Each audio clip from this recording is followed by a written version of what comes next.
Burned Tower, famous for its architectural beauty and historical importance in Pokemon lore, was once a place of peace, similar to the Golden Pavilion in the real world. However, a destructive fire ravaged the tower, leaving it in ruins. This event mirrors the real-life destruction of the Golden Pavilion in 1950, which was later rebuilt. The bell tower, standing tall as a symbol of hope and renewal, reflects the lasting legacy of Kyoto's Silver Pavilion.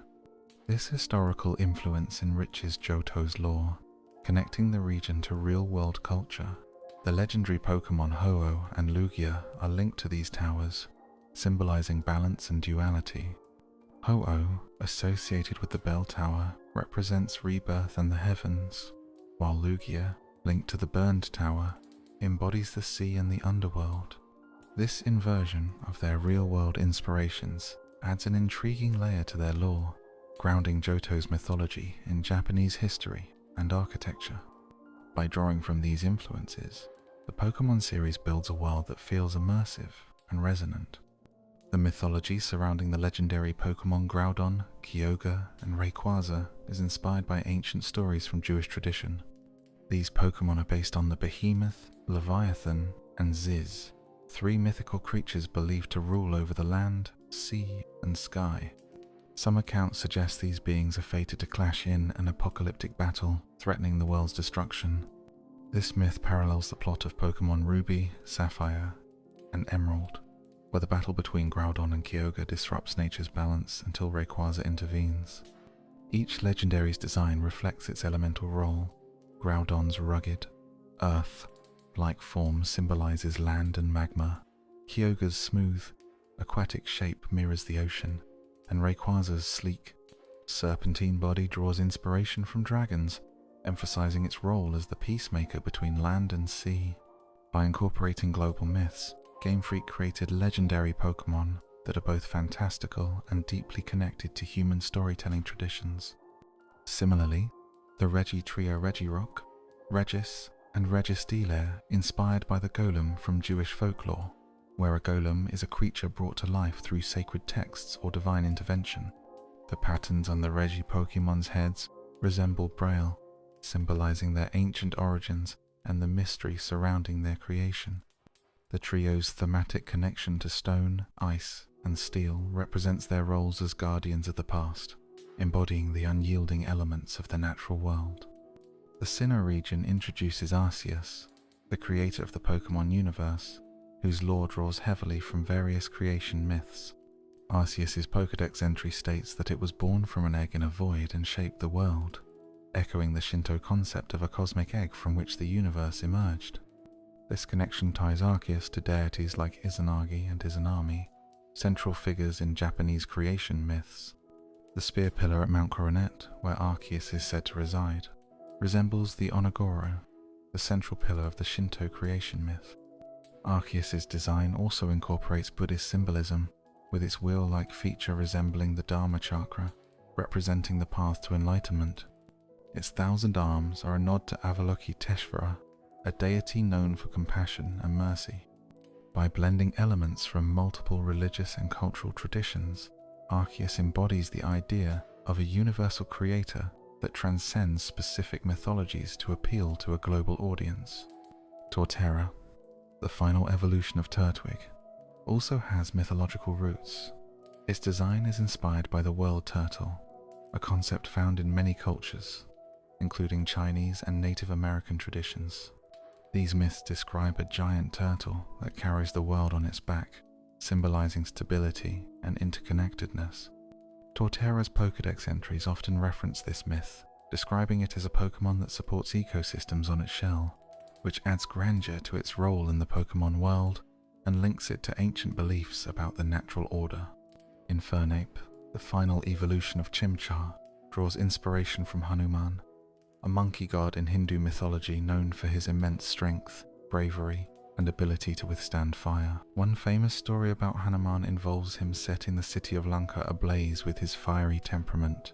Infernape's fiery design and agile combat style reflect this mythological connection, highlighting its role as a fierce and heroic Pokemon. The Alola region introduced a unique take on Pokemon evolution with regional forms. This idea, inspired by real-world examples of island evolution, shows how species adapt to their isolated habitats, developing unique traits. For instance, Alolan Vulpix and Ninetales, which are ice-type, reflect the cooler climates of Alola's high mountains, in contrast to their fire-type counterparts from Kanto. This creative approach not only adds variety but deepens the Pokemon world's ecological lore. Another often overlooked Pokemon from Alola is Drampa, which draws inspiration from Chinese mythology. Its design is based on the Chinese dragon, a symbol of wisdom and kindness. Drampa's Pokédex entry highlights its protective nature, especially toward children. If someone harms a child it cares for, Drampa becomes incredibly aggressive, a trait that aligns with the mythological dragons that guard treasures and loved ones. In a dark world, this backstory elevates Volcarona to a godlike figure, portraying it as a compassionate guardian. Its fiery moth design draws inspiration from ancient Mesoamerican cultures, where the sun was often symbolized as a powerful, radiant deity. In Pokemon Ruby and Sapphire, one subtle gameplay feature involves NPCs hinting at hidden game mechanics, like a character in Slateport City who mentions Pokemon evolving through trading. This serves as a clue for players who might not know that certain Pokemon, such as Kadabra and Machoke, can only evolve through trading. These small details highlight the game's commitment to an immersive and educational experience. Another hidden detail comes from the Unova region's weather system, with Castform from Generation 3 changing forms based on weather conditions. Castform's design is inspired by Tet Tet Bosu, Japanese paper dolls that farmers and children use to attract good weather or repel rain. This cultural reference ties Castform's weather-altering ability to folklore, blending gameplay with tradition. In early drafts of Mewtwo Strikes Back, Mew was initially written to speak and had a much different personality. Rather than being the innocent, playful character we know, Mew was originally portrayed as an antagonist who challenged Mewtwo's existence, mocking it and questioning its purpose. This version of Mew was meant to showcase a darker side to legendary Pokemon, making Mewtwo's emotional struggles more intense. Mew's cruelty amplified Mewtwo's sense of inferiority, adding depth to its character. However, due to the overall tone of the Pokemon franchise aimed at younger audiences, the writers removed Mew's dialogue to maintain a lighter atmosphere. Despite this, Mew's unpredictable behavior in the movie still hints at its original characterization. The title Mewtwo Strikes Back was chosen to reflect the film's dramatic and epic nature, inspired by The Empire Strikes Back from Star Wars. The title sets the stage for a story of vengeance, struggle, and redemption. Similar to Darth Vader's arc, Mewtwo's journey touches on themes of identity and purpose, making it one of Pokemon's most emotionally charged stories. Originally, the movie was meant to tie into the Pokemon anime, with a special episode that would explore Mewtwo's creation and the betrayal it felt at the hands of humans, including its manipulation by Giovanni of Team Rocket. The episode would have shown Mewtwo breaking free and escaping to New Island, leading into the movie. However, the infamous Pokemon Shock incident, where a Flashing Lights episode caused seizures, delayed production, and led to the cancellation of this tie-in episode.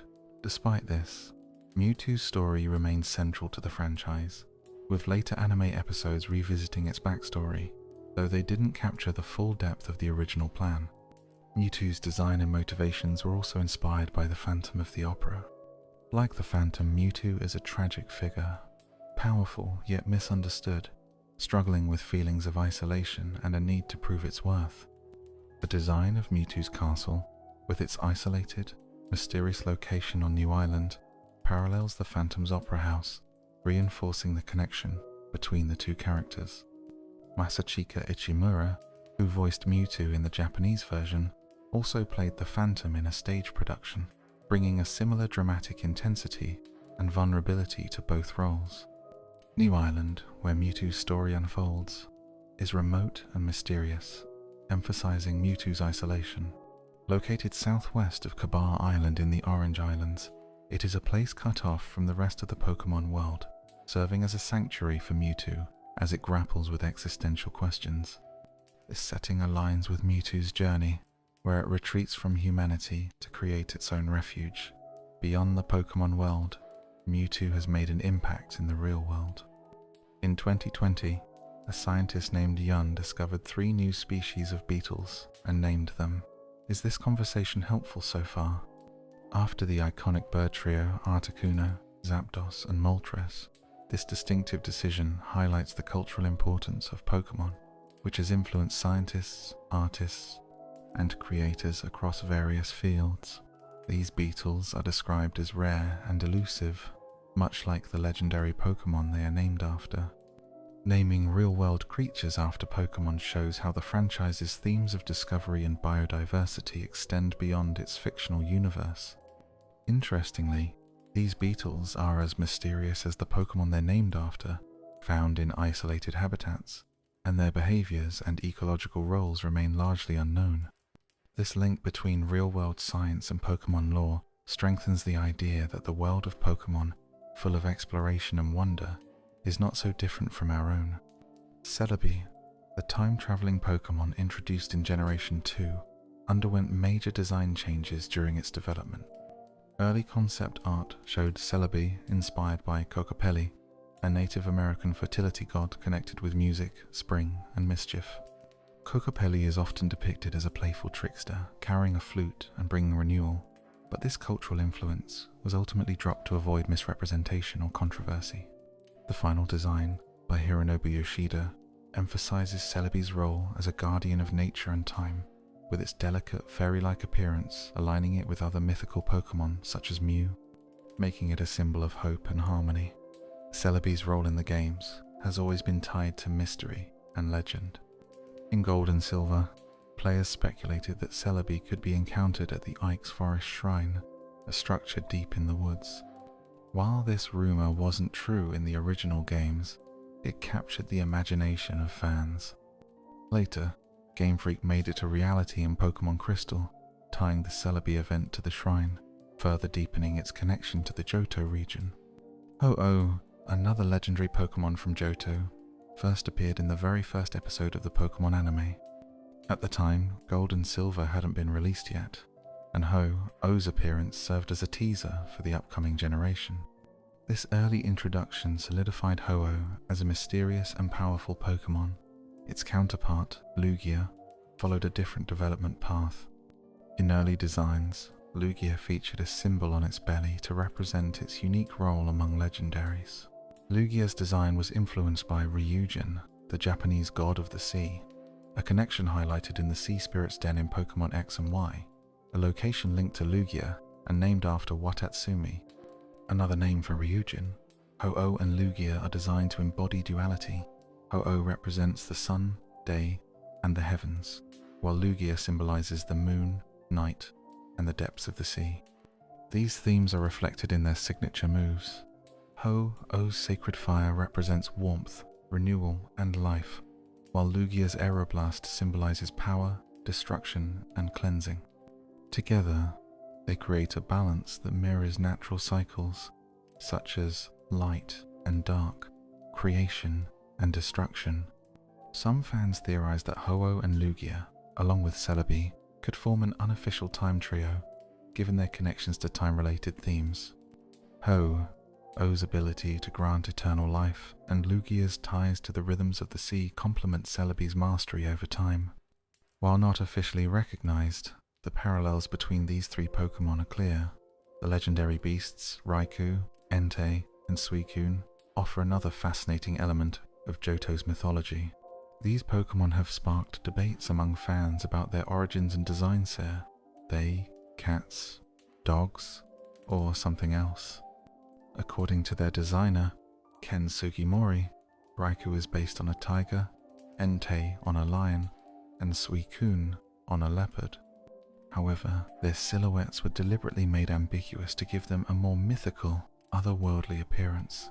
Early concept art even shows Raikou with a drum on its back, representing a Japanese thunder god. Although this design was scrapped, it highlights the cultural influences behind the legendary beasts. Each beast represents a different element of nature: lightning, fire, and water further, connecting them to the natural world. Their designs and lore emphasize their roles as protectors and keepers of balance, reinforcing Johto's theme of harmony between humans, Pokemon, and the environment. Raikou, Entei, and Suicune are not only visually striking but also carry deep symbolic ties to natural forces. Raikou represents lightning and storms, Entei embodies the power of volcanoes and fire, and Suicune symbolizes water and the winds of change. Each beast serves as a guardian of its respective element, giving them a mythical, spirit-like presence. This connection to nature strengthens the themes of balance and harmony that run through the Johto region's lore. Raikou's early design even featured a blue thunder form with a drum on its back, inspired by the Japanese god of thunder, who is often depicted with drums to create the sound of thunderclaps. Although this version didn't make it into the final game, it showcases the thought and cultural inspiration behind the legendary beast's designs. Linking Pokemon to myths and legends is one of the reasons Johto's legendary Pokemon feel timeless, blurring the lines between real-world animals and sparking debates about whether they resemble cats, dogs, or something else entirely. Green is one of the most interesting examples of last-minute creativity in game development. During the debugging phase, lead programmer Shigeki Morimoto added Mew to the game as an unplanned bonus. The team had freed up 300 bytes of memory on the cartridge, just enough to fit one more Pokemon.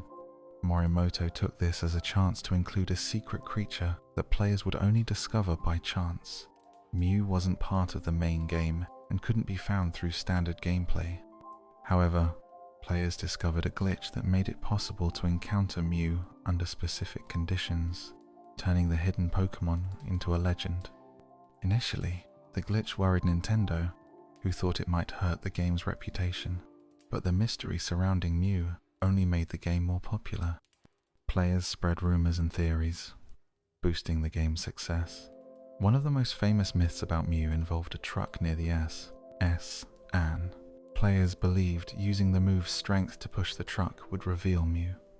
While this wasn't true, it sparked imagination and became part of the game's lore. Later titles referenced this rumor by placing hidden items near the truck, honoring fan creativity and the importance of myths in the series. The truck itself came from a scrapped part of the game's prototype, where it had been located in a central hub city that was eventually removed. Its leftover presence near an important area like the SS, Anne only added to the mystery. The glitch that revealed Mew was the result of a coding oversight, and the steps to activate it were so complex that it felt like discovering a hidden treasure. Players who managed to do so shared their experiences widely, turning Mew into a cultural icon. Due to overwhelming interest, a special giveaway was held through a magazine, offering fans a chance to receive Mew on their game cartridges. Out of over 700,000 entries, only 20 winners were chosen, making these Mew copies among the rarest ever. Morimoto himself transferred the Pokemon to the winners' cartridges, showing the team's appreciation for the fanbase. Mew's design evolution is also noteworthy. Its earliest sprite was simple and small, fitting its hidden role. Later, Ken Sugimori redesigned Mew to have a rounder, more playful appearance, emphasizing its ties to life and creation. This updated design became the foundation for its artwork and appearances in shows and film. In the movie Mewtwo Strikes Back, Mew is shown as playful and curious, floating around and observing the chaos caused by Mewtwo. This light-hearted demeanor contrasts with Mewtwo's darker personality, creating a meaningful dynamic between the two. The animation studio brought Mew's personality to life through graceful, fluid movements. Animator Satoshi Ishii created reference sheets to ensure every motion appeared light and effortless, making Mew a standout part of the film. For Morimoto, seeing Mew animated was emotional. What began as a secret character in a game had become a fully realized figure on screen, showing the storytelling power of the Pokemon universe. Game development often includes experimenting with various designs, not all of which make it into the final product. One notable example is Gorachu, a planned evolution of Raichu meant to resemble a thunder god, complete with fangs and horns. Storage limits on the Game Boy cartridges forced the team to cut Gorachu, leaving Pikachu's evolution line as it is today. In the development of Pokemon Red and Green, one of the most remarkable moments of last-minute creativity occurred when Shigeki Morimoto one of the lead programmers, added Mew to the game during the debugging process by freeing up 300 bytes of memory, a small amount by today's standards. Morimoto saw an opportunity to create a hidden Pokemon that players could only find by chance. This led to the creation of Mew, who wasn't originally meant to be part of the main gameplay. The Pokemon was nearly impossible to encounter normally, but a glitch allowed it to appear under certain conditions, turning it into an accidental legend. At first, Nintendo was upset by the glitch, fearing it could harm the game's reputation. However, the rumors that spread about how to find Mew added to the game's mystery and made it even more popular. One of the most famous myths involved a truck near the SS Anne, where players believed they could find Mew by using the move Strength to push it. Although the rumor was baseless, it captured the imaginations of fans worldwide, and Game Freak later paid tribute to it in Fire Red and Leaf Green, as well as Let's Go Pikachu and Eevee, by placing Easter eggs near the truck. The truck itself was originally part of an earlier game prototype, representing a now scrapped central hub city, which unknowingly fueled the mystery. The glitch that allowed players to encounter Mew became one of Pokemon's most defining moments. The process to trigger it was so obscure that discovering Mew felt like uncovering a secret. This caused the Pokemon to become a cultural phenomenon, and Game Freak recognized the demand for Mew by holding a special giveaway in CoroCoro Comics. Only 20 out of over 700,000 entrants received Mew, making these versions some of the rarest Pokemon ever. Shigeki Morimoto personally transferred the Pokemon to the winners, showing how much Game Freak valued its fanbase. Mew's design also evolved over time. Initially, it had a small, simple appearance reflecting its secretive nature. Later, Ken Sugimori refined the design, giving Mew a more rounded, playful look, which became the basis for its official appearance in the anime and films. In Mewtwo Strikes Back, Mew was portrayed as playful and curious, contrasting sharply with Mewtwo's brooding and destructive nature. This created an interesting dynamic between the two characters, with Mew representing innocence and whimsy, while Mewtwo embodied existential struggle. The animators at OLM Inc. contributed to this by giving Mew graceful, fluid movements, which made it one of the most memorable parts of the movie. For Morimoto, seeing Mew brought to life on screen was an emotional experience, as he had originally designed the Pokemon as a hidden secret in the games. Watching it evolve from a pixelated sprite to a fully realized character demonstrated the power of storytelling in the Pokemon universe. Additionally, Game Freak's development process has always involved experimenting with unique Pokemon designs, though not all ideas make it to the final version. One such scrap design was Gorochu, an evolution for Raichu that was meant to appear in the original Pokemon Red and Green. Despite being designed as a thunder godlike figure with fangs and horns, Gorochu was cut due to storage limitations, leaving Pikachu's evolutionary line as it is today. The Wooper juggling game and other mini-games showcased Pokemon's fun side and attracted younger audiences. For instance, in the Wooper juggling game, players used Wooper's water gun attack to keep objects in the air, blending enjoyable gameplay with Pokemon's distinct abilities. However, these e-reader games were only available in Japan, making them rare pieces of Pokemon history. The Pokemon trading card game has always been a central part of the franchise, and its Japan-exclusive sequel, Pokemon Card GB2, is one of the rarest titles in Pokemon history. Released in 2001, this Game Boy game expanded on the original by adding new features, including the ability to choose the character's gender. It introduced over 400 cards, including exclusive ones like Great Rocket's Mewtwo, which was never released outside Japan. The game's storyline was more complex, introducing a new rival team called Team Great Rocket. Players explored 2 islands, battled Team Great Rocket, and completed card-based challenges to progress. The sequel also improved the graphics and animations, making the gameplay smoother and visually appealing. Despite its innovations, Card GB2 was never localized internationally due to the release of the Game Boy Advance, leading to a shift in focus to newer hardware like Pokemon Ruby and Sapphire. As a result, it remained a Japan-only title, leaving international fans without access to one of the most advanced Pokemon TCG games of its time. Another interesting addition to Pokemon's history was the Pokepark Fishing Rally DS, a fishing-themed game available only in Japan via download kiosks in 2005. In this game, players fished for Pokemon in a peaceful river setting using shadow-based mechanics to catch different species. Despite its simplicity, it was a fun and unique way to interact with Pokemon, but because the game couldn't be permanently stored on a DS console, it became lost media, with no official way to play it today. In 2009, 3 unique Pokemon Mystery Dungeon games were released exclusively as WiiWare titles in Japan. These Games Blazing Adventure Squad, Stormy Adventure Squad, and Light Adventure Squad offered a fresh take on the series. Instead of the traditional 2D sprites, they featured simplified 3D graphics, giving the Pokemon a more modern look. The hub worlds were vibrant and Pokemon themed, adding charm and personality to the player's base of operations. The gameplay focused on classic mystery dungeon elements like exploring dungeons, rescuing Pokemon, and completing missions. Players could also download additional missions via WiiConnect 24, which added new challenges and Pokemon to recruit.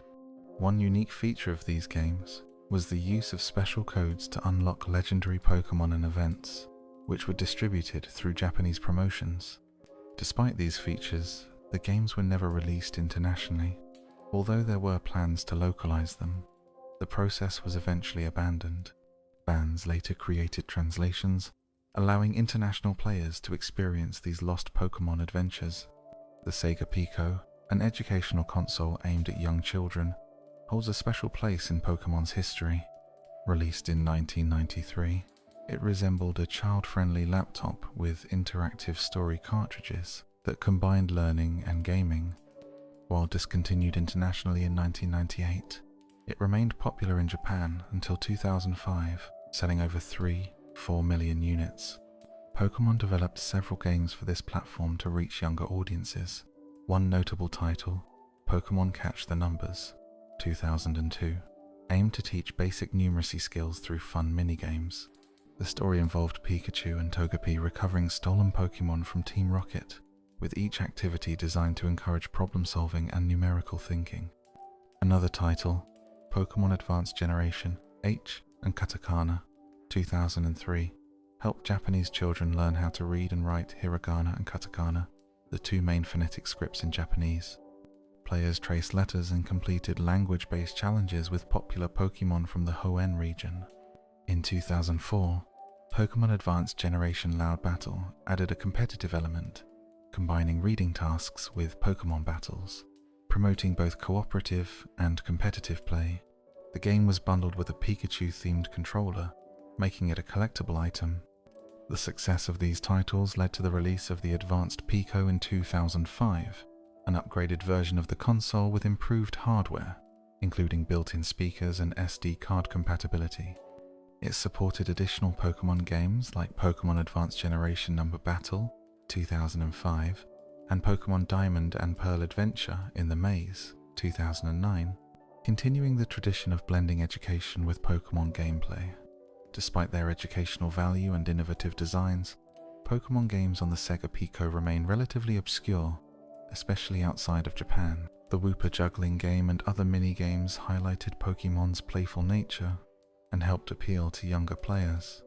For example, in the Wooper juggling game, players use Wooper's water gun attack to keep objects airborne, combining fun gameplay with Pokemon's distinctive abilities.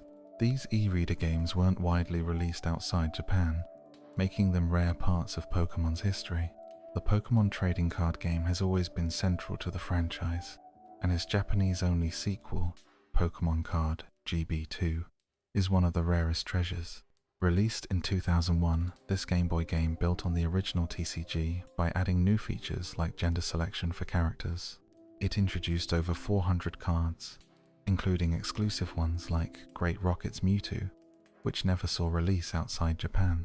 The story in Card GB2 was more intricate than the first game, with players battling Team Great Rocket and completing card-based challenges across 2 islands. The sequel also improved graphics and animations, making the gameplay smoother. However, it was never localized internationally, as the release coincided with the launch of the Game Boy Advance. causing resources to shift toward developing games for the new hardware, such as Pokemon Ruby and Sapphire. As a result, Card GB2 remained a Japan-only title, leaving international fans without access to one of the most advanced TCG games of its time. Another unique Pokemon experience was the Poker Park Fishing Rally DS, a fishing-themed game released exclusively in Japan via download kiosks in 2005. The game let players fish for Pokemon in a tranquil river setting, using shadow-based mechanics to predict and catch various species. Although simple, it provided a fun and distinctive way to engage with Pokemon. Unfortunately, the game could not be stored on a DS console permanently, making it lost media with no official method to play it today.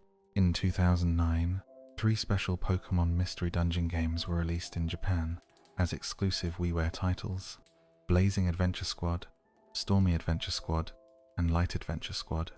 These games offered a new take on the series, featuring simplified 3D graphics and vibrant Pokemon-themed worlds. The gameplay remained focused on classic mystery dungeon mechanics, including dungeon exploration, rescuing Pokemon, and completing missions. Players could also download additional missions through Wii Connect 24, introducing new challenges and recruitable Pokemon.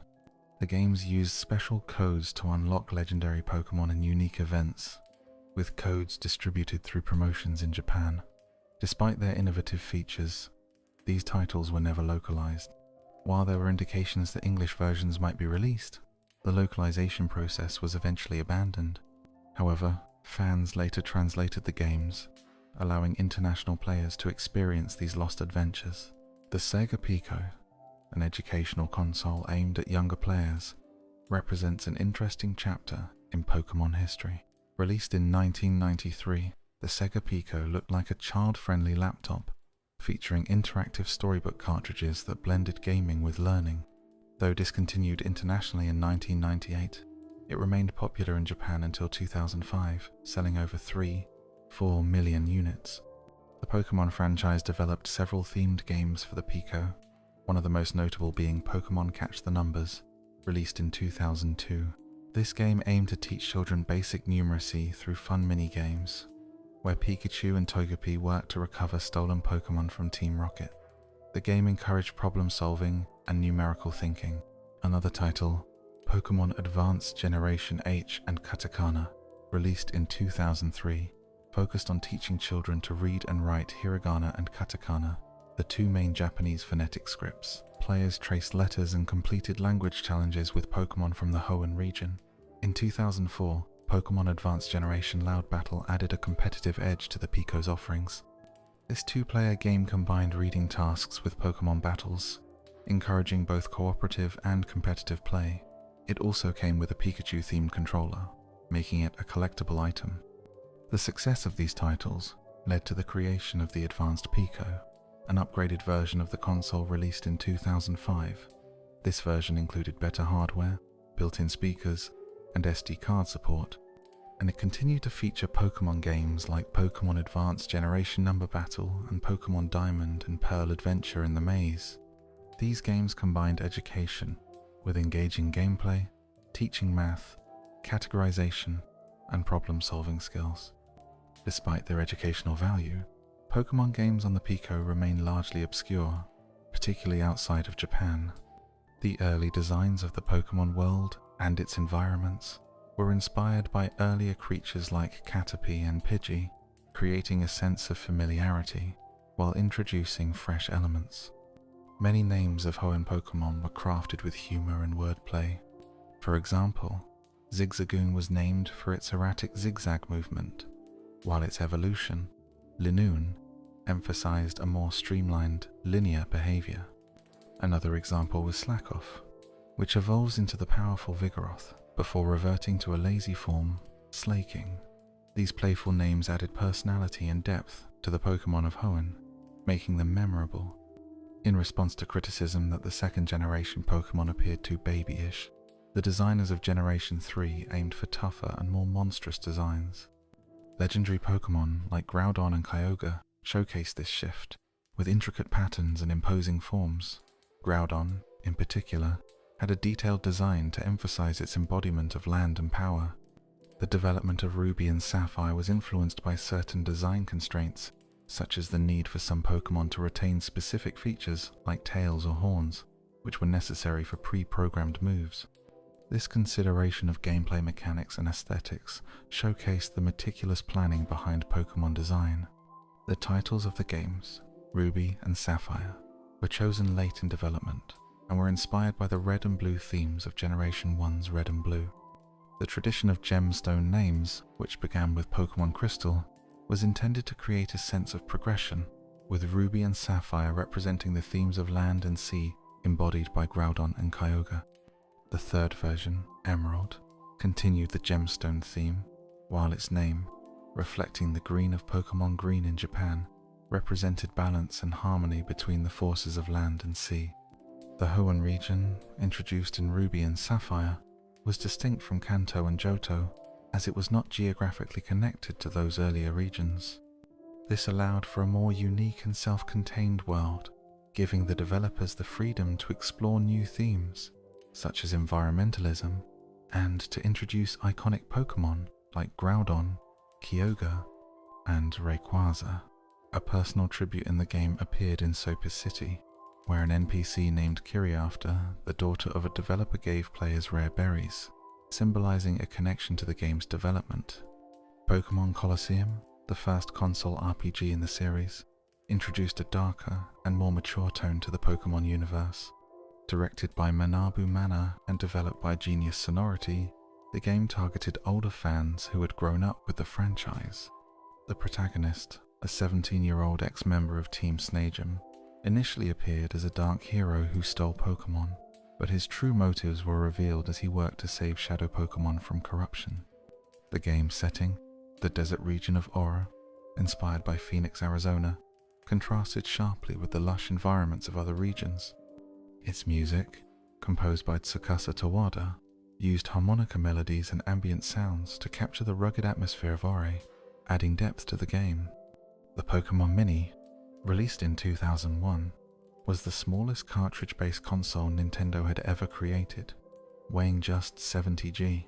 It was designed as a portable and affordable gaming device for younger players, featuring innovative hardware such as built-in rumble, motion-based gameplay, and an infrared sensor for multiplayer gaming. Despite limited commercial success outside Japan, the Pokemon Mini's rarity and novelty have made it a beloved piece of Pokemon history. Johto's design is deeply influenced by Japanese culture, particularly the Kansai region, with traditional architecture and ancient legends shaping the world. A notable example is the iconic Equitiix City, home to the Bell Tower and Burn Tower, which were inspired by Kyoto's golden and silver pavilions, adding a rich cultural layer to the region's design. The early designs for Pokemon in the New World were influenced by Caterpie and Pidgey, offering a familiar yet fresh feeling. Many Hoenn Pokemon names incorporated humor and wordplay. For instance, Zigzagoon was named for its unpredictable zigzagging movement, while its evolution, Lanoon, reflected a more streamlined behavior. Another notable Pokemon was Slakoth, which evolves into the powerful Vigoroth before reverting to a lazy state as Slaking. These playful names gave Hoenn's Pokemon distinct personalities, making them memorable. In response to feedback that Generation 2 Pokemon appeared too cute, Generation 3 aimed for tougher and more monstrous designs, with legendary Pokemon like Groudon and Kyogre demonstrating this shift through detailed patterns and imposing forms. Groudon's design, in particular, emphasized its role as the embodiment of land and power. The design process for Ruby and Sapphire was influenced by technical constraints, such as the requirement for certain Pokemon to have specific features like tails or horns to fit pre-programmed moves. For example, the Iron Tail move made it essential for Pokemon like Lanoon and Aggron to have visible tails. These considerations show how gameplay mechanics and aesthetics were carefully planned. The titles Ruby and Sapphire were chosen later in development, drawing inspiration from the red and blue themes of the original games. Continuing the gemstone naming convention that began with Pokemon Crystal, Ruby and Sapphire symbolized the themes of land and sea, represented by Groudon and Kyogre. The third version, Emerald, continued this theme but also represented balance and harmony, with its green hue symbolizing the middle ground between the forces of land and sea. Hoenn, introduced in Ruby and Sapphire, was geographically separate from Kanto and Johto, which allowed the developers to create a unique, self-contained world. This freedom led to the introduction of new environmental themes and legendary Pokemon like Groudon, Kyogre, and Rayquaza. A personal touch was added with the inclusion of Kiri, an NPC in Sootopolis City, who gives players rare berries. Kiri was named after Masuda's daughter, who was born during the game's development, and elements like her birthstone, Sapphire, and season, Autumn, were subtly incorporated into the game. Pokemon Colosseum, the first console RPG in the series, brought a darker tone and more mature themes. Directed by Manabu Saito and developed by Genius Sonority, it aimed to appeal to older fans. The protagonist, a 17-year-old ex-member of Team Snagem, initially steals Pokemon but later works to free corrupted shadow Pokemon. The game's setting, Ore, is a desolate desert region inspired by Phoenix, Arizona, contrasting with the lush landscapes of earlier regions.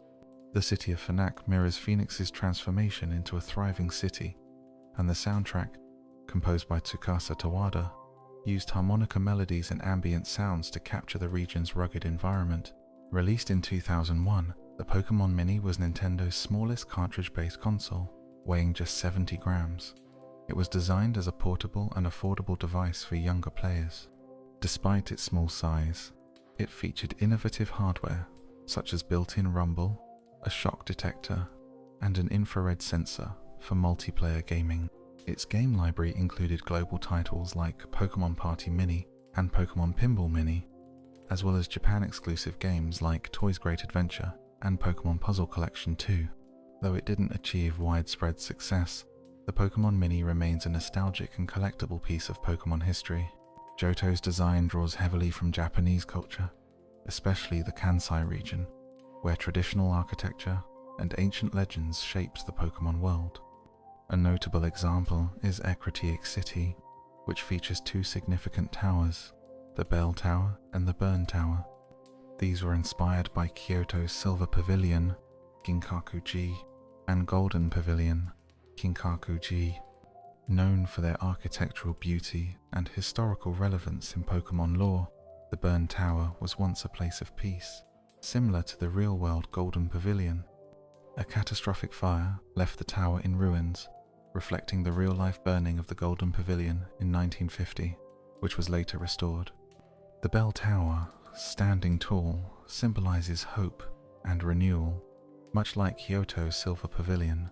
These influences enrich Johto's lore, grounding it in real-world cultural history. The legendary Pokemon Ho-Oh and Lugia are tied to these towers, representing balance and duality. Ho-Oh, linked to the Bell Tower, symbolizes rebirth in the sky, while Lugia, associated with the Burn Tower, represents the sea and the underworld. This reversal of real-world inspirations adds depth to their mythology, embedding Johto's stories in Japanese heritage and architecture. The legends of Groudon, Kyogre, and Rayquaza are based on ancient tales from Jewish tradition, inspired by the Behemoth, Leviathan, and Ziz mythical beings that rule land, sea, and sky. In some versions, these creatures are destined to battle in an apocalyptic conflict. This mirrors the storyline in Pokemon Ruby, Sapphire, and Emerald, where Groudon and Kyogre's clash disrupts nature's balance until Rayquaza intervenes from the heavens. Each Pokemon's appearance reflects its elemental domain. Groudon's rugged earth-like form represents land and magma. Kyogre's smooth aquatic body reflects oceanic power. Rayquaza's sleek, serpentine shape draws from dragon myths across cultures, highlighting its role as a mediator. By incorporating global mythology, these legendary Pokemon feel both magical and deeply rooted in human storytelling. The Regi trio, Regirock, Regis, and Registealair, based on the golem from Jewish folklore, beings brought to life through sacred words or divine acts. Their head patterns resemble Braille, suggesting ancient origins and mystery.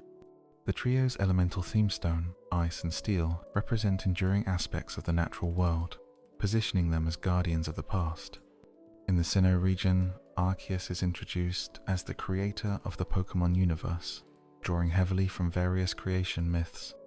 Its Pokédex entry describes it as emerging from an egg in a void and shaping the world, reflecting the Shinto belief in a cosmic egg and deities like Izanagi and Izanami who formed the world.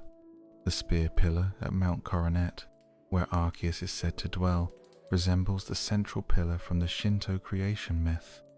Arceus' design also incorporates Buddhist elements. Its wheel-like feature resembles the Dharma chakra, and its reference to 1,000 arms alludes to Avalokiteshvara, a deity known for compassion. By blending multiple religious and cultural traditions, Arceus symbolizes a universal creator beyond any single mythology. Torterra, the final evolution of Turtwig, is inspired by the world turtle, a myth from various cultures including Chinese and Native American traditions. These stories describe a giant turtle carrying the world on its back, symbolizing stability and connection. Torterra's Pokédex entries often refer to this idea, portraying it as supporting ecosystems on its shell, giving the Pokémon a majestic role in the natural order. Eternatus, the final evolution of Chimchar, draws from Hanuman, the monkey god in Hindu mythology, known for his strength, bravery, and resistance to fire. One of Hanuman's most famous tales involves him setting a city ablaze with his burning tail. Eternatus's fiery appearance and nimble fighting style reflect this legendary figure, portraying it as a powerful and heroic Pokémon. The Alola region introduced regional forms of Pokémon, showing how species adapt to different environments, an idea inspired by real-world island evolution, where isolation leads to unique traits. For example, Alolan Vulpix and Ninetales are ice types, suited to the region's cooler mountain areas, contrasting with their fire-type counterparts from Kanto. Paraphrase the following text into English. Don't mention any personal or channel name. Don't add any comment or suggestion. Just paraphrase. Only one response. Never show two responses. In the Japanese version, first you need the mobile Game Boy adapter, which there's a lot to take in here. You would use the mobile Game Boy adapter to hook up your Game Boy Color to a mobile phone in order to access Mobile System GB, which was basically the most primitive version of online connectivity there was in the Pokemon series. One of the things you could access with the Mobile System GB is what may have been the first online event, which would allow players to receive the egg ticket from the daycare man. A player with the egg ticket could then give ticket to the Pokemon Center nurse in the Pokemon Communication Center in Goldenrod City, who would then give the player the odd egg in return now. Since no country other than Japan got the mobile Game Boy adapter, that meant there was no Mobile System GB to access, which would have made the AEG inaccessible to everyone outside Japan if it weren't for the international versions of Pokemon Crystal changing things around so that the daycare man just gives you the odd egg, no egg ticket required. This might be the only instance of something in a Pokemon game being event only in Japan but then available in the game. Without an event in the international versions of the game, also in the international versions the AEG has a 14% chance to house a shiny Pokemon as opposed to the alleged 50% chance the Japanese version has, but some Pokemon are more common than others. It's not an even chance to get any of the 7 Pokemon that can be in there. The easiest shiny Pokemon to get are Clea and Igglybuff, while the rarest are Pichu and Tyrogue. Speaking of eggs being odd, and shiny Pokemon coming from them, I'd like to turn things over to a special guest to help explain some of the more fascinating aspects of Pokemon eggs and shininess in Gen 2 breeding. For shiny Pokemon is never a straightforward process, but in every generation, except for Gen 2, it's at least possible with enough time and a little bit of luck, no matter the stats of the parents. So long as you're getting eggs, there's a chance to hatch the shiny variant you see in every main series game where breeding is possible. The IVs of the parent Pokemon are passed down in one way or another.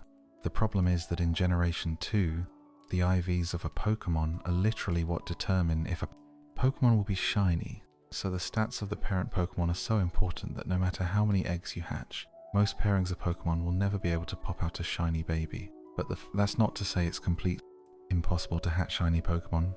We just need to be smart about it. When 2 Pokemon are in the daycare together and create an egg, a series of steps are taken to pass their genetics down to their offspring. First, they pass nothing down, and a completely random attack IV is generated. It's important to do this first because the attack IV determines the gender of the Pokemon. Depending on what the resulting gender is, the defense and special IVs will be inherited from opposite gender parent. The special stat has a 50% chance to inherit the exact stat of its parent, or a stat that has been increased or decreased by 8. The special stat will be increased if it's 7 or below, or decreased if the special stat is 8 or above. So if we breed the Lake of Rage Gyarados with a female Dragonite, the Dratini that hatches from the resulting egg would inherit Gyarados 4s if it were a female, or Dragonite 4s if it were a male. If the baby Dratini was female, it would inherit a defense stat of 10 from its father, and either a special stat of 10 or 50% of the time, the modified special stat of 2. Finally, a fully random speed stat is rolled. If we take a look at the overall odds of getting a shiny egg here, what are they? First, we can see that any male Dratini would never be shiny because if the Dragonite 4s are passed down, the stats are all wrong, so we have to pass the 50% gender roll. Then there's a 50/50th chance to roll one of the 8 attack stats that can create a shiny, a 50/50th chance to pass down our special stat properly, and a full 1 in 6 chance to roll exactly 10.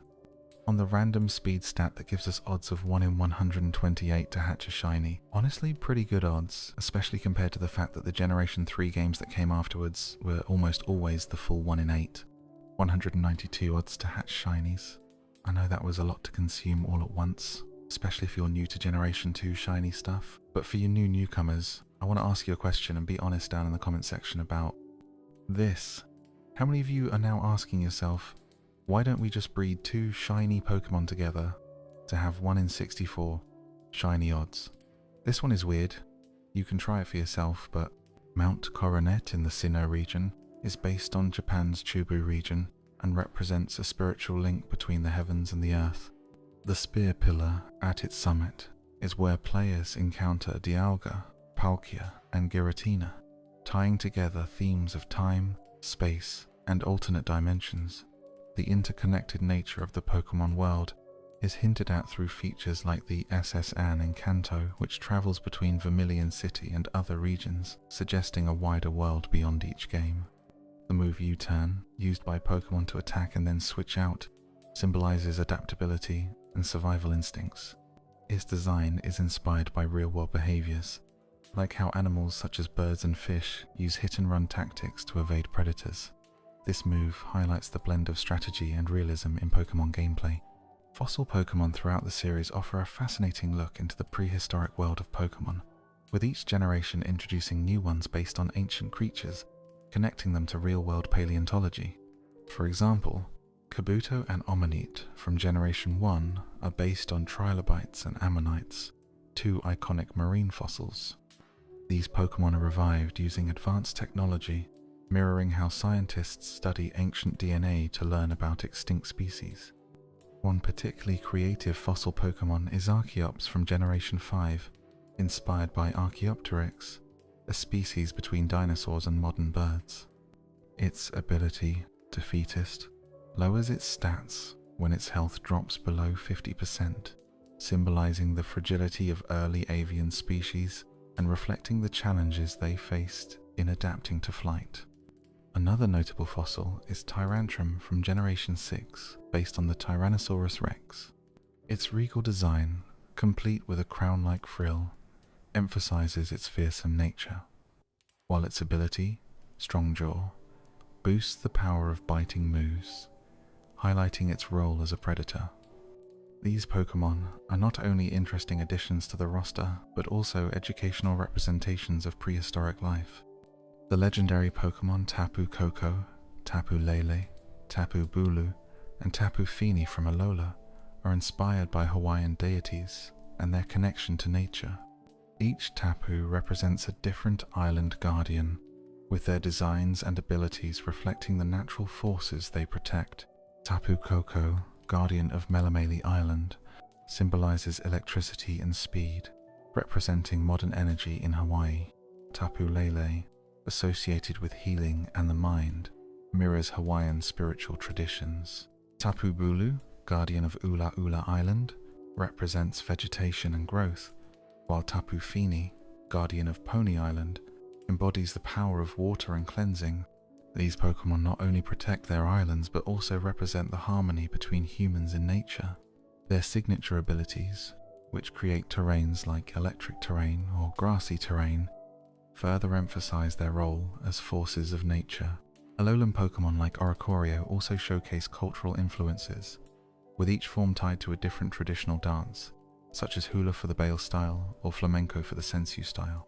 This reflects the diversity of Alola's cultures and how Pokemon can bring together different traditions. One of the most intriguing aspects of the Pokemon world is its portrayal of artificial intelligence and technology.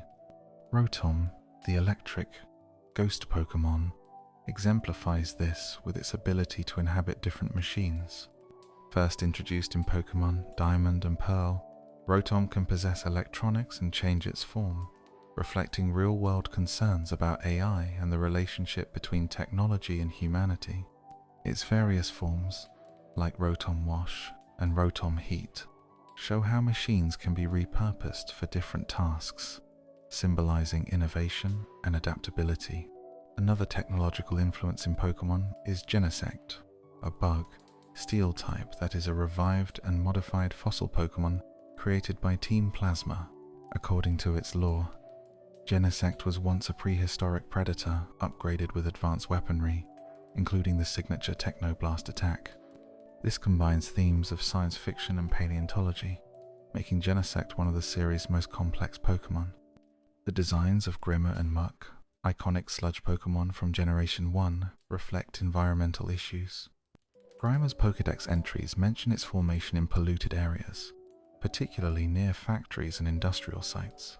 Muck, its evolution, amplifies this theme, symbolizing the dangers of unchecked pollution. The Alolan forms of Grimer and Muck take this idea further, showing how Pokemon can adapt to their surroundings in unexpected ways. Their vibrant, rainbow-like appearance reflects the chemical processes involved in environmental cleanup, turning pollution into something colorful and unique. The Pokemon world also features hidden details in its architecture and geography. For example, the Battle Frontier in Pokemon Emerald has buildings shaped like various Pokemon. The Battle Dome, for instance, mirrors a Butterfree's wings, while the Battle Tower is shaped like a Dragonair. These subtle nods to Pokemon designs add extra charm for observant players. Another example is Mount Coronet in the Sinnoh region, which symbolizes the connection between the heavens and the earth. Its layout is based on Japan's Chubu region and the Japanese Alps. The spear pillar at the summit is where players encounter Dialga, Palkia, and later Giratina in Pokemon Platinum. The placement of this pillar at the peak of Sinnoh's highest mountain reflects its role as the meeting point between time, space, and the distortion world. Finally, the interconnected nature of Pokemon regions is present throughout the games. The SS Anne in Kanto, for example, is said to travel between Vermilion City and other regions, hinting at a larger world beyond each Pokemon game. At certain times of the day, this mechanic highlights the deep connection between trainers and Pokemon, linking evolution to emotional bonds. The introduction of Leafeon and Glaceon in Generation 4 expanded on this idea, requiring Eevee to evolve near specific locations, like mossy or icy rocks. These forms symbolize the influence of nature on growth, blending environmental themes with gameplay. Sylveon, introduced in Generation 6, further developed this concept, needing high friendship and fairy-type moves to evolve. Its design, with ribbon-like appendages, symbolizes love, harmony, and the bond it shares with its trainer. Together, these evolutions show how Pokemon adapt, emphasizing themes of growth, connection, and survival. The Pokemon Esper and Meowstic, introduced in Pokemon X and Y, explore psychic potential and emotional control. Esper's Pokédex entries note that its powerful psychic abilities are difficult for it to manage, reflecting untapped potential. Meowstic, its evolution, symbolizes mastery over these powers, with distinct male and female forms showcasing different psychic abilities, adding depth to their design as gender-specific psychic types. Another psychic-themed Pokemon, Alakazam, is known for its extraordinary intelligence, with a recorded IQ of 5,000, far exceeding human levels. Alakazam uses spoons to amplify its psychic powers, which ties to the real-world phenomenon of spoon bending. Its evolution from Kadabra, which involves trading, highlights the idea of sharing knowledge and growing through connection. The Pokemon Solrock and Lunatone, introduced in Pokemon Ruby and Sapphire, represent celestial bodies. Solrock embodies the sun, while Lunatone represents the moon. Their rock, psychic typing underscores their link to ancient space phenomena, blending astronomy with Pokemon lore. Snorlax, one of the most iconic Pokemon, has a backstory tied to its design, inspired by a Game Freak employee who loved to eat and nap. Snorlax's enormous appetite and tendency to sleep anywhere connect it to real-world animals, like bears during hibernation. Despite its carefree nature, Snorlax is a powerhouse in battle, with high HP and attack stats, making it a formidable opponent. Wobbuffet, with its shadowy tail, is another Pokemon with a mysterious design. Though it seems to be an inflatable creature, some fans speculate its real body is the small black tail it drags behind. This theory is supported by its Pokédex entries, which mention that Wobbuffet only retaliates when its tail is attacked. This adds a layer of intrigue, making Wobbuffet one of the series' most enigmatic Pokemon. A more recent addition, Cursola, represents coral destroyed by environmental changes like warming seas. Its evolution into Cursola, a ghostly form with branching appendages, reflects the aftermath of ecological disasters, connecting to Pokemon's growing focus on environmental awareness. Spinder, introduced in Pokemon Ruby and Sapphire, is unique for having millions of possible pattern variations on its body. Each Spinder has a unique arrangement of spots, making every encounter with the Pokemon one of a kind. Its dizzying movements and appearance emphasize the concept of randomness, highlighting its chaotic nature. Another creative design is Rotom, which can possess various appliances like refrigerators and lawnmowers, making it one of the most versatile Pokemon. Its different forms, such as Wash, Heat, Mow, Frost, and Fan, each have unique typings and moves, reflecting the appliances they embody. This ties Rotom to technological innovation, showing how Pokemon adapt to human-made tools. Porygon Z represents glitches and software instability. Evolving from Porygon 2, it was intended to be an upgrade, but ended up with erratic behavior due to a flawed programming update. This mirrors real-world technology, where advancements sometimes cause unexpected issues. Porygon Z's erratic movements and strange sounds highlight its buggy nature. Heatran, a legendary Pokemon introduced in Diamond and Pearl, is connected to volcanic activity. Its Pokédex entries describe it as dwelling deep within volcanoes, where it absorbs molten magma to fuel its fire, steel typing. Its design, featuring molten patterns and sharp claws, reflects its origin from the Earth's geothermal energy. Heatran is the only Pokemon with the ability Flash Fire and a steel typing, symbolizing its resilience in fiery environments. Finally, Carbink, introduced in Pokemon X and Y, is based on gemstones, reflecting its role as a rock, fairy-type Pokemon. Its connection to underground caverns and rare gemstones further links it to geologic phenomena. Minerals are linked to the concept of hidden treasures, and K-Bank's lore connects them to Diancie, a mythical Pokemon believed to be a mutation of Carbink. This evolutionary relationship emphasizes rare transformations in nature. In Pokemon Ruby and Sapphire, the introduction of Torkoal, a fire-type Pokemon fueled by coal burning inside its shell, brought a unique element. Torkoal's ability, Drought, intensifies sunlight during battle, showcasing its connection to heat and combustion, while its steam engine-like design blends industrialization and renewable energy themes, merging natural and man-made elements. The true nature of Ultra Beasts, introduced in Pokemon Sunday and Moon, remains one of the most intriguing mysteries in the franchise. These creatures originate from Ultra Space, a dimension separate from the Pokemon world, and their strange designs and abilities distinguish them from regular Pokemon. Nihilego, a rock, Poison type resembling a jellyfish, has the ability Beast Boost, which increases its strongest stat after defeating an opponent. Its lore suggests it can influence minds, adding a chilling aspect to its character. Another Ultra Beast, Buzzwole, is a bug fighting type, resembling a muscular mosquito, symbolizing strength and dominance through its exaggerated muscles and aggressive movements. Ultra Beasts, as invaders, introduce themes of alien biology and ecosystems, prompting players to reflect on how these creatures interact with the Pokemon world. The Pokemon Cosmog and its evolutions, Cosmoem, Solgaleo, and Lunala, explore celestial origins. Starting as a small, star-like entity, Cosmog evolves into forms representing the sun and moon, embodying cosmic cycles. This evolutionary path links Pokemon to larger forces, blending mythology and astronomy into a rich narrative. The Pokemon Minia, introduced in Sunday and Moon, is a rock, flying type related to cosmic origins. It forms in the ozone layer, absorbing materials to create its rocky shell. When its shell breaks, Minia reveals a colorful core symbolizing the hidden potential within all life, aligning with themes of self-discovery and transformation. Solgaleo, the sun Pokemon, represents solar energy and light, with its lion-like design and radiant mane connecting it to myths about solar deities. Lunala, the moon Pokemon, embodies the moon's tranquility and mystery, with bat-like features and crescent wings symbolizing the moon's phases and its connection to the night.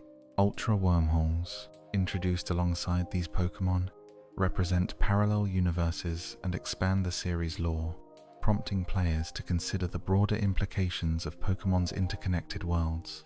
This makes Sunday and Moon among the most philosophically rich games in the series. Spiritomb, from Pokemon Diamond and Pearl, has one of the darkest backstories. Formed from 108 malevolent spirits, it is bound to a keystone, with the number 108 holding significance in various cultures, often symbolizing spiritual completion or balance. However, Spiritomb's chaotic nature twists this symbolism, representing unrest and confinement. In gameplay, its dark, ghost typing grants immunity to many common attacks, reflecting its eerie lore. The need to interact with 32 players in the underground to encounter Spiritomb emphasizes themes of community and hidden knowledge, rewarding players for exploring the game's social features. Yamask, introduced in Pokemon Black and White, is tied to themes of reincarnation and regret. Its mask represents its face from a previous life, and its Galarian form carries a cursed tablet fragment, symbolizing ancient rituals and forgotten curses. Yamask's evolution into Cofagrigus or Runerigus marks the culmination of its spiritual journey, reflecting the power of relics and history. Dhelmise, a ghost, grass type from Pokemon Sunday and Moon, combines maritime themes with ghostly lore. It resembles a ship's anchor, but its true body is seaweed wrapped around it. This design symbolizes the remnants of haunted ships and underwater wrecks. Dhelmise's signature ability, Steelworker, boosts steel-type moves, reflecting its connection to maritime tools. Relicanth, a rock, water type based on the coelacanth, a prehistoric fish rediscovered in 1938, ties into ancient themes and plays a role in unlocking the Regi trio in Ruby and Sapphire, linking it to the deeper mysteries of the Pokemon world. Minerals are linked to the concept of hidden treasures, and K-Bank's lore also associates it with Diancie, a mythical Pokemon thought to be a mutation of Carbink. This evolution-like relationship emphasizes rare transformations in nature. Meanwhile, the introduction of TCO in Pokemon Ruby and Sapphire brought a unique fire-type Pokemon that derives its energy from burning coal inside its shell. Totem's Drought ability intensifies sunlight in battle, highlighting its connection to heat and combustion. Its design, resembling a steam engine, ties into themes of industrialization and renewable energy, merging natural and human-made concepts. One of the most enduring mysteries in Pokemon is the true nature of the Ultra Beasts, introduced in Pokemon Sunday and Moon. These extraterrestrial beings come from Ultra Space, a separate dimension from the Pokemon world. Each Ultra Beast has a unique design and abilities that distinguish it from regular Pokemon. For example, Nihilego, a rock, poison type, resembles a jellyfish and has the Beast Boost ability, which strengthens its best stat after knocking out an opponent. Its lore suggests it can influence the minds of those it contacts, adding an eerie dimension to its character. Another Ultra Beast, Buzzwole, is a bug, fighting type, with a design resembling a muscular mosquito. Its exaggerated muscles and aggressive movements make it one of the most striking Ultra Beasts, symbolizing strength and dominance. The concept of Ultra Beasts as invaders reflects themes of alien biology and ecosystems, challenging players to think about how these creatures interact with the Pokemon world. Cosmog, and its evolutions Cosmoem, Solgaleo, and Lunala, explore celestial origins. Starting as a small, star-like being, Cosmog evolves into forms that represent the sun and moon, symbolizing cosmic cycles. This evolutionary line emphasizes Pokemon's connection to larger forces, blending mythology and astronomy into an engaging story. The Pokemon Minia, introduced in Pokemon Sunday and Moon, is a rock flying type that connects to the theme of cosmic origins. Minia forms in the ozone layer, absorbing atmospheric materials to create its rocky exterior. When its shell breaks in battle, Minia reveals its colorful inner body, reflecting the beauty of the cosmos. This design represents the hidden potential within all living things, linking Minia's lore to self-discovery and transformation. Solgaleo and Lunala, the legendary Pokemon from Pokemon Sunday and Moon, further explore celestial themes. Solgaleo, the Sun Pokemon, represents solar energy and light, with a lion-like design and a radiant mane linking it to myths of solar deities. Lunala, the Moon Pokemon, embodies the moon's mystery and tranquility. Its bat-like appearance and crescent-shaped wings mirror the phases of the moon, emphasizing its connection to the night. The introduction of Ultra Wormholes alongside these Pokemon adds a new dimension to the series, representing portals to Ultra Space or parallel universes. This concept challenges players to consider the broader implications of Pokemon's interconnected worlds, making Sunday and Moon among the most philosophically rich entries in the series. Spiritomb, introduced in Pokemon Diamond and Pearl, has one of the eeriest backstories in the franchise. Formed from 108 malevolent spirits, Spiritomb is bound to a keystone, a detail tied to its number 108, which is significant in various cultures as a symbol of balance or spiritual completion. For example, in Buddhism, 108 represents a sacred number associated with enlightenment. However, Spiritomb's chaotic nature twists this symbolism, making it a representation of unrest and confinement. In gameplay, its dark ghost typing gives it immunity to many common attacks, reflecting its spectral and sinister lore. The requirement to interact with 32 players in the underground to encounter Spiritomb in Diamond and Pearl connects it to themes of community and hidden knowledge, rewarding players for exploring the game's social mechanics. Yamask, introduced in Pokemon Black and White, has a haunting backstory. Its mask represents its human face from a past life, tying the Pokemon to themes of reincarnation and regret. Its Galarian form adds a twist, carrying a fragment of a cursed tablet that symbolizes ancient rituals and forgotten curses. Yamask's evolution into Cofagrigus represents the culmination of its spiritual journey, reflecting the power of relics and history. Delmis, introduced in Pokemon Sunday and Moon, is a ghost, grass-type Pokemon that merges nautical themes with haunting lore. Delmis appears to be a ship's anchor, but its true body is the seaweed wrapped around it. This design connects to the idea of ghostly remnants attached to forgotten objects, tying it to the legends of haunted ships and underwater wrecks. Its signature ability, Steelworker, boosts steel-type moves, highlighting its connection to maritime tools. Another Pokemon with a maritime link is Relicanth, a rock, water-type Pokemon based on the coelacanth, a prehistoric fish thought to be extinct until its rediscovery in 1938. Relicanth's design emphasizes its ancient origins and its role in unlocking the Regi trio in Pokemon Ruby and Sapphire ties it to the lore of these ancient beings. The Pokemon's Rockhead ability highlights its resilience, symbolizing survival across millennia. Evolution based on ancient traits is further explored with Tirtuga and Caracosta in Pokemon Black and White. These fossil Pokemon are inspired by ancient sea turtles, with designs that emphasize strength and endurance. Their Pokédex entries describe them as powerful swimmers capable of crushing prey with their jaws, tying them to real-world studies of prehistoric marine reptiles. Rotom's versatility, which allows it to inhabit various appliances, makes it one of the most creative concepts in the franchise. Rotom's role goes beyond that, serving as a bridge between technology and the supernatural.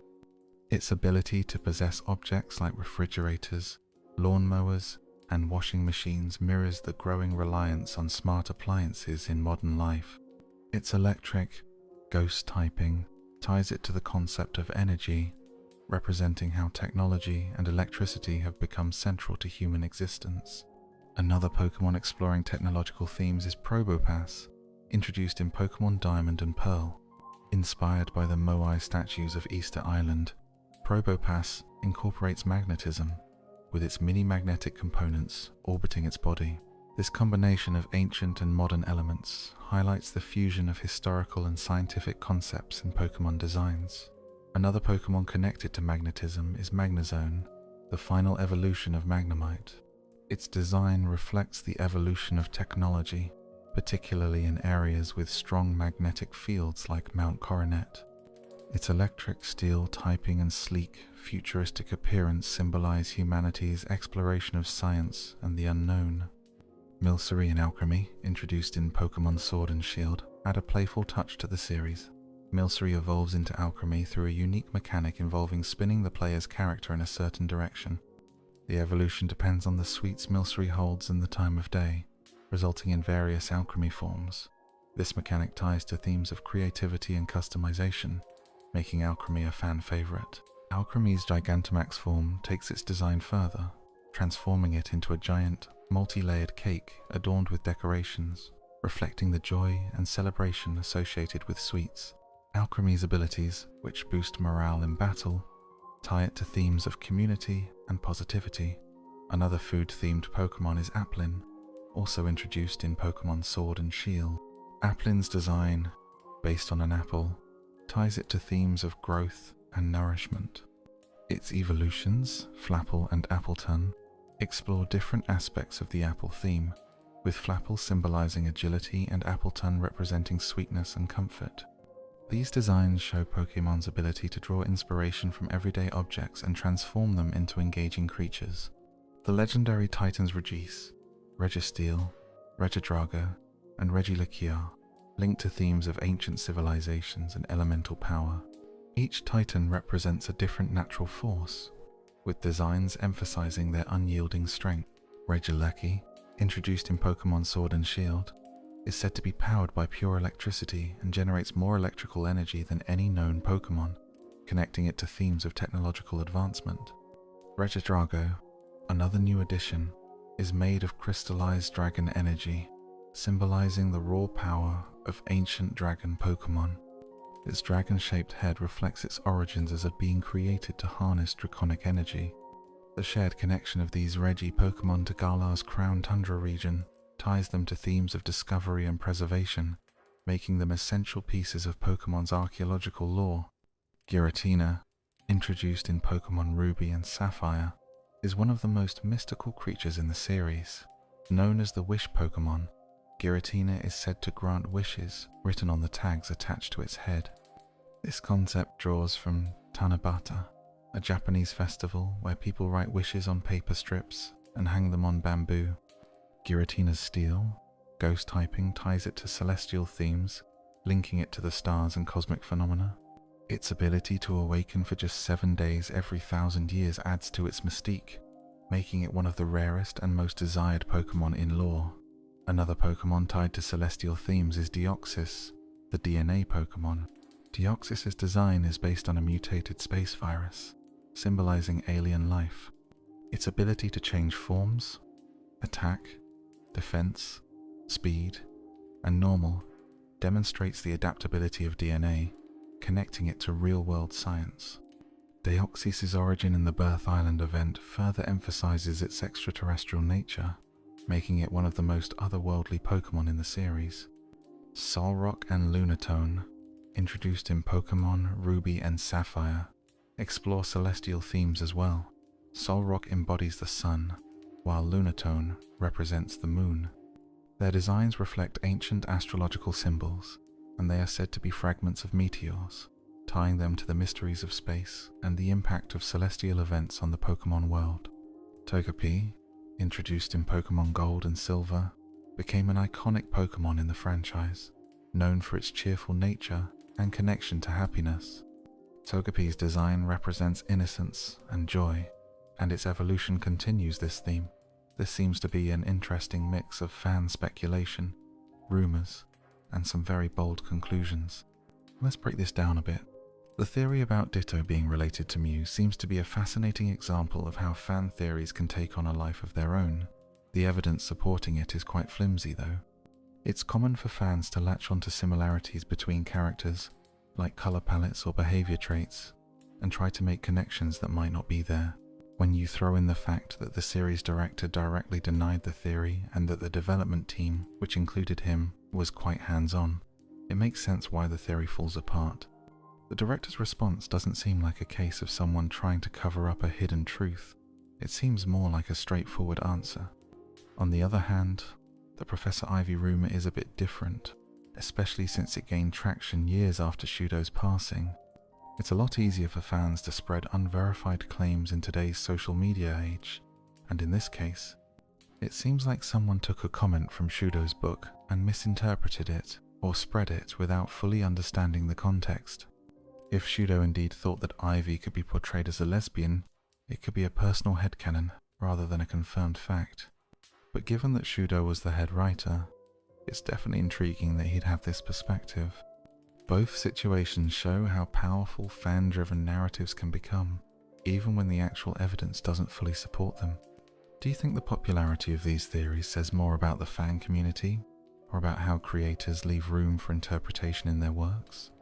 This type of fan speculation, especially around popular franchises like Pokemon, always seems to generate a ton of discussion and passion.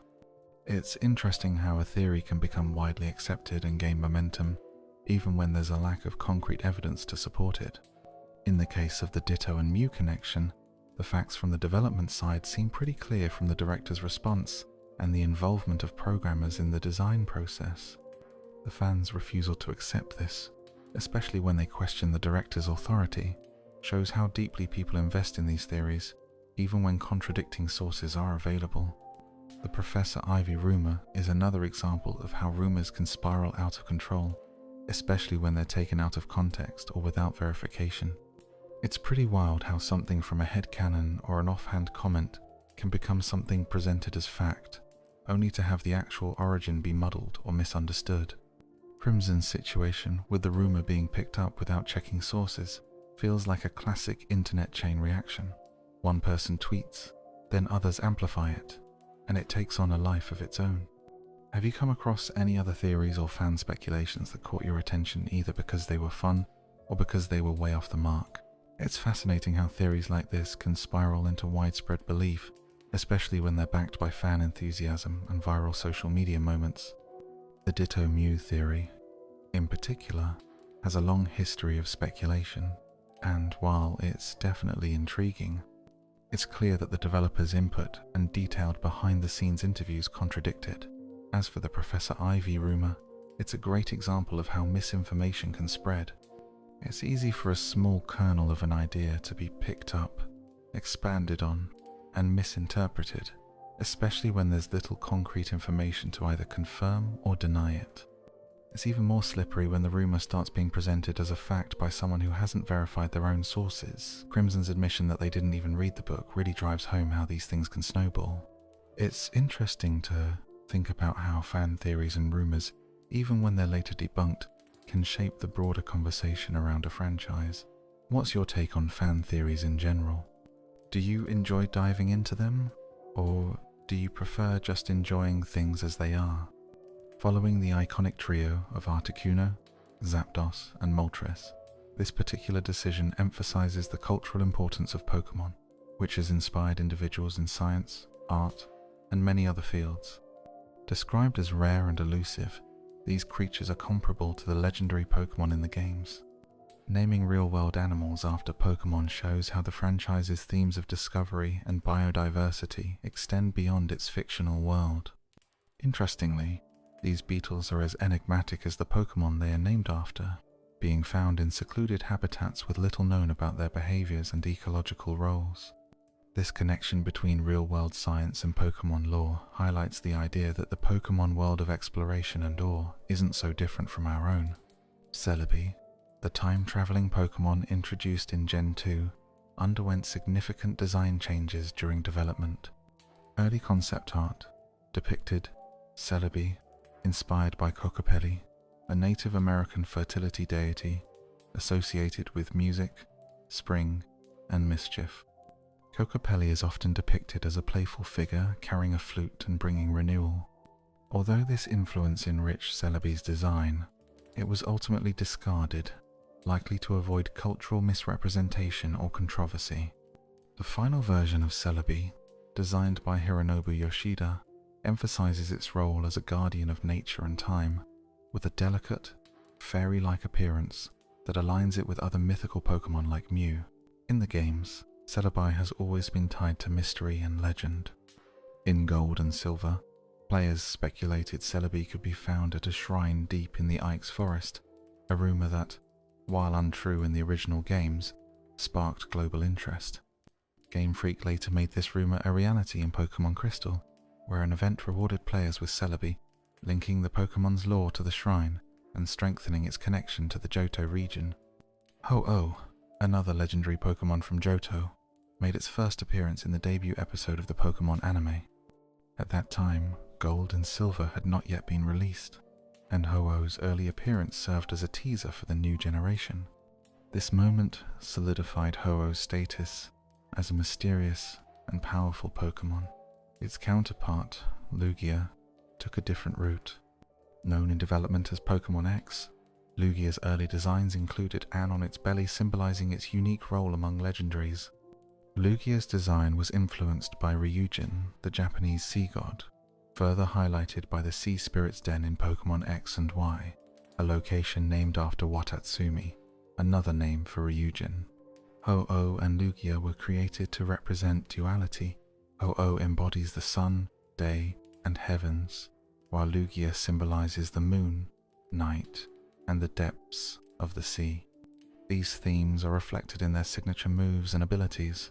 Ho-Oh's Sacred Fire represents warmth, renewal, and life, while Lugia's Aeroblast signifies power, destruction, and cleansing. Together, they form a balance that mirrors natural cycles, like light and dark, creation and destruction. Fans have speculated that Ho-Oh and Lugia could form an unofficial time trio with Celebi, based on their connections to time, with Ho-Oh granting eternal life, Lugia tied to the sea's rhythms, and Celebi mastering time. Though this trio is not officially recognized, the parallels are undeniable. The legendary beasts Raikou, Entei, and Suicune are another fascinating aspect of Johto's mythology. These Pokemon have sparked debates about their origins and designs. Are they based on cats, dogs, or something else? According to their designer, Monosio, Raikou is based on a tiger, Entei on a lion, and Suicune on a leopard. However, their designs were intentionally made ambiguous to give them a more mythical, otherworldly feel. Early concept art even depicted Raikou with a drum on its back, symbolizing a Japanese thunder god. This scrap design emphasizes the cultural influences behind the legendary beasts. Each beast represents a different natural element: lightning, fire, and water, further connecting them to the natural world. Their designs and lore highlight their roles as protectors and keepers of balance, reinforcing the Johto theme of harmony between humans, Pokemon, and the environment. Raikou's design, in particular, had an early version with a blue thunder form and a drum on its back, inspired by the Japanese thunder god, who is often depicted with drums to create the sound of thunder. While this version didn't make it into the final games, It showcases the deep cultural inspiration behind the legendary beast designs. The idea of linking Pokemon to myths and legends contributes to the timeless feel of Johto's legendary Pokemon. These creatures blur the lines between real-world animals, sparking debates about whether they are more akin to cats, dogs, or something entirely different.